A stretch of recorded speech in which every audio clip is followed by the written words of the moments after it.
पहला धमाका, दूसरा धमाका, तीसरा धमाका। एक ही सर्जिकल स्ट्राइक में हिजबुल्लाह ने फोड़ डाली इजराइल की 3 आंख।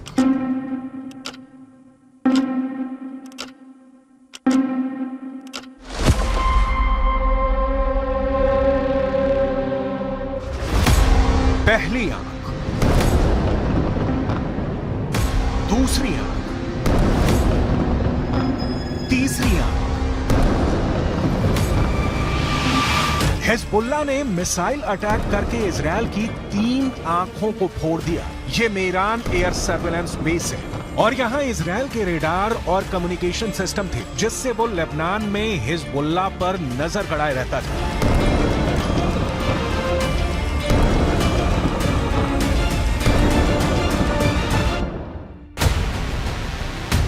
अब सैटेलाइट तस्वीर की मदद से इस लोकेशन को समझिए। लेबनान बॉर्डर पर ये है इजराइल की 3 आंख, यानी 3 ग्लोब रेडार, और साथ में है इजराइल के कम्युनिकेशन टावर। ये मेरान एयर सर्विलांस बेस है, जिसे तैयार करने में इजराइल ने अरबों रुपए खर्च किए थे।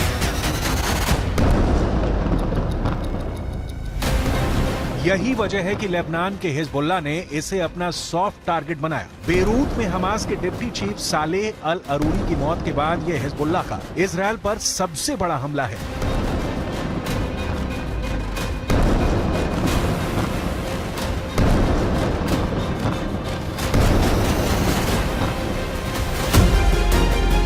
यह इजराइल के बहुत ही सीक्रेट बेस पर बहुत बड़ा हमला है। एक तरह से हिजबुल्लाह ने इजराइल के सीक्रेट बेस को मिट्टी में मिला दिया है। अब तक डरा हुआ लग रहा था हसन नसरल्लाह, लेकिन अब लग रहा है कि शुरू हो चुका है अरूरी का बदला। इजराइल पर टूट रहा है हिजबुल्लाह। हसन नसरल्लाह को पहले बैकफुट पर देखा गया। अरूरी की मौत के बाद हसन नसरल्लाह की जुबान में वो तीखापन नहीं था जिसकी इजराइल को उम्मीद थी, लेकिन अब हिजबुल्लाह ने अपना सबसे खतरनाक अटैक करके इजराइल को सोचने पर मजबूर कर दिया है कि वो हिजबुल्लाह से कैसे निपटेगा। עדיין יש בג'באליה מחבלים, רק כעת הם פועלים ללא מסגרת וללא מפקדים. נתקלנו וגם ניתקל בירי רקטי ספורדי מהמרחב הזה. תקפנו אותו ונמשיך לתקוף ונמשיך להעמיק את ההישג באזורים האלה. זה דורש זמן. אין קיצורי דרך בלחימה בטרור.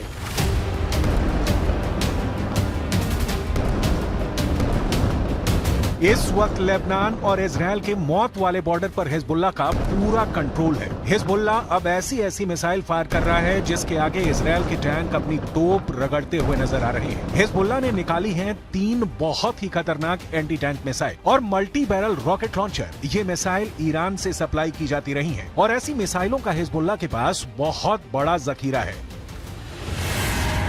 हिजबुल्लाह 3 तरह की एंटी टैंक गाइडेड मिसाइल इस्तेमाल कर रहा है। ये है कॉर्नेट, इसकी रेंज 5 किलोमीटर तक है। ये रूस की मिसाइल है, लेकिन अब ईरान इसका देसी वर्जन देहलाविया तैयार कर चुका है और ऐसी बहुत सी मिसाइल अब हिजबुल्लाह के पास है। दूसरी है BGM-71 TOW tow anti tank guided missile. Range है 3.5 किलोमीटर। ये अमेरिका में बनी मिसाइल है, लेकिन अब इसकी नकल ईरान तैयार कर रहा है और उसने हिजबुल्लाह को सप्लाई की है। तीसरी है 85 कॉनकोर्स, रेंज 4 किलोमीटर। ये भी रूस ने बनाई है और अब ईरान में ये तोसान नाम से तैयार की जाती है।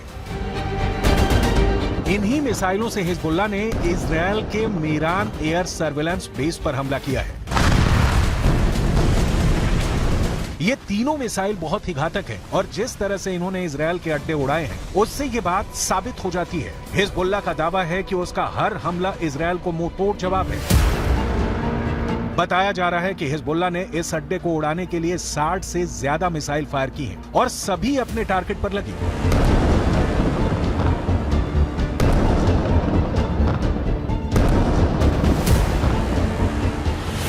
ये मेरान एयर सर्विलांस बेस के अंदर की तस्वीरें हैं, जिन्हें बहुत ही सीक्रेट माना जाता है।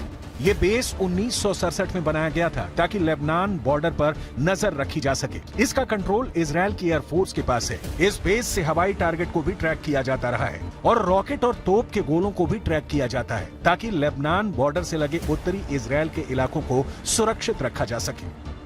दक्षिण लेबनान और उत्तरी इजराइल के बीच जो बॉर्डर है वहाँ तनाव बहुत ज्यादा है। कब कहाँ बम फटेगा, कहाँ धमाका होगा, ये या तो हिजबुल्लाह जानता है या फिर इजराइल की सेना। वैसे यहाँ के लोगों को भी पता है कि बहुत जल्दी युद्ध का एपिसेंटर गाजा से निकलकर लेबनान तक पहुँच सकता है। यहाँ तैनात संयुक्त राष्ट्र की सेनाएं भी अलर्ट मोड पर हैं। लगातार पेट्रोलिंग हो रही है। हमास के डिप्टी चीफ सालेह अल अरूरी की मौत के बाद हिजबुल्लाह के सामने बस दो ही विकल्प है, या तो उसे मरना होगा या उसे मारना होगा। यही वजह है कि हिजबुल्लाह ने इजराइल के अड्डों को टारगेट करना तेज कर दिया है। इस वक्त पश्चिम एशिया में युद्ध की जो आग लगी हुई है, गाजा पर बमबारी के बीच हमास और इजराइल के बीच जिस तरह की टक्कर हो रही है, उसमें अब नया खतरा इजराइल और लेबनान बॉर्डर का भी है। यहाँ भड़के शोले अब युद्ध की इस आग को 10 गुना भड़का सकते हैं और अब दुनिया में सिर्फ 4 लोग इसे कंट्रोल कर सकते हैं। पहले हैं इजराइल के प्रधानमंत्री बेंजामिन नेतन्याहू, दूसरे हैं ईरान के राष्ट्रपति इब्राहिम रईसी, तीसरे हैं अमेरिका के राष्ट्रपति जो बाइडेन और चौथे हैं यूरोप से लेकर अमेरिका तक सबको हिला देने वाले रूस के राष्ट्रपति व्लादिमीर पुतिन।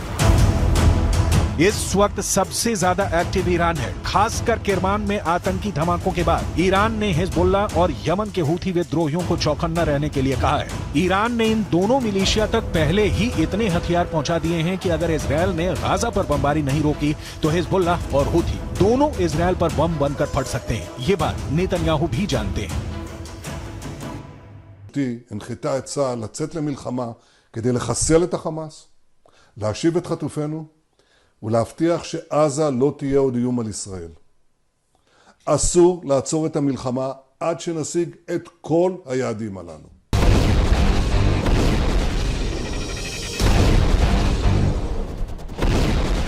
जब से सालेह अल अरूरी को इजराइल ने ड्रोन स्ट्राइक में मारा है, तनाव बहुत ज्यादा फैल गया है। ये ड्रोन स्ट्राइक बेरूत के दहिया इलाके में हुई, जिसे हिजबुल्लाह का गढ़ माना जाता है। दहिया में जब सालेह अल अरूरी को जब हमास के ऑफिस के करीब देखा गया, तब इजराइल का ड्रोन मौत बनकर टूट पड़ा। इस हमले में सालेह अल अरूरी के अलावा 5 और लोग मारे गए जो हमास के ही अधिकारी थे।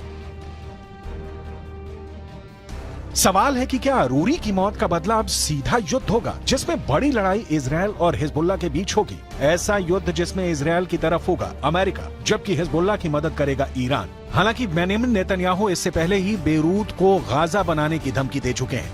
תקפנו מטרות רבות של חיזבאללה, חיסלנו מחבלים רבים, ואני שב ואומר, אם חיזבאללה יבחר להיכנס למלחמה, הוא יעשה את טעות חייו. देखा जाए तो हिजबुल्लाह वो संगठन है जिसे ईरान से पूरी मदद मिलती है और ईरान हिजबुल्लाह को इजराइल के खिलाफ एक बड़े हथियार के तौर पर इस्तेमाल भी करता आया है। लेकिन इजराइल ने अगर हिजबुल्लाह का हाल हमास जैसा करने का फैसला किया तो लेबनान में वर्ष 2006 वाले युद्ध की तबाही दोहराई जा सकती है। 2006 में हिजबुल्लाह और इजराइल के बीच 34 दिन तक युद्ध चला था। तब इजराइल के 121 सैनिकों को मिलाकर 160 लोग मारे गए थे, जबकि हिजबुल्लाह के 250 लड़ाकों समेत लेबनान के 1200 लोगों की मौत हुई थी। हम अपनी वीडियो लाइब्रेरी से 17 वर्ष पहले लड़े गए इस युद्ध की तस्वीरें निकाल कर लाए हैं ताकि इस बात का अंदाजा लगाया जा सके। लेबनान का वही हाल कर सकता है जो इस बार गाजा का कर रहा है। इसलिए हिजबुल्लाह को नेतन्याहू की धमकी को बहुत गंभीरता से लेना होगा, क्योंकि इजराइल अब बेरूत को दूसरा गाजा बना देगा। ये वो साफ साफ कह रहा है। इजराइल जानता है कि अरूरी की मौत ने उसका एक दुश्मन खत्म किया है, लेकिन कई और दुश्मन उसके खिलाफ तैयार हो चुके हैं। हमास के चीफ इस्माइल हानिया ने भी कह दिया है कि इजराइल को अरूरी के मर्डर की कीमत चुकानी होगी।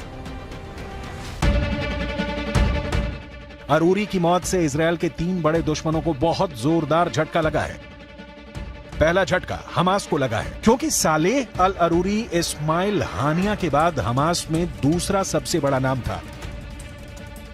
दूसरा झटका ईरान को लगा है, क्योंकि सालेह अल अरूरी ने ही सीरिया में युद्ध को लेकर हिजबुल्लाह और ईरान के साथ आए मतभेद को दूर किया था। तीसरा बहुत बड़ा झटका हिजबुल्लाह को लगा है, क्योंकि इजराइल ने बता दिया है कि अब वो लेबनान की राजधानी बेरूत और हसन नसरुल्लाह के गढ़ को टारगेट करने से पीछे नहीं हटेगा।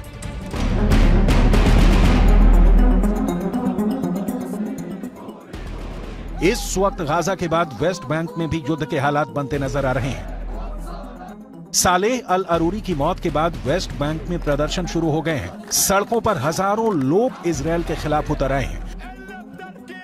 हालात ऐसे हैं कि इजरायल को अब अपनी ड्रोन फोर्स को वेस्ट बैंक के ऊपर एक्टिव करना पड़ा है।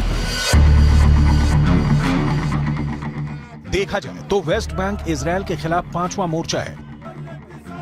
इससे पहले गाजा की लड़ाई है, हिजबुल्लाह से लड़ाई है, हूथी से युद्ध का खतरा बढ़ता जा रहा है। इराक में ईरान समर्थित हश्द अल शाबी ने अमेरिका के ठिकानों पर हमले बढ़ा दिए हैं। अरूरी की मौत के बाद ये मोर्चे और मजबूत होंगे, इसमें कोई शक नहीं। ये युद्ध फैला तो समझ लीजिए कि बहुत से देश इसकी चपेट में आ जाएंगे।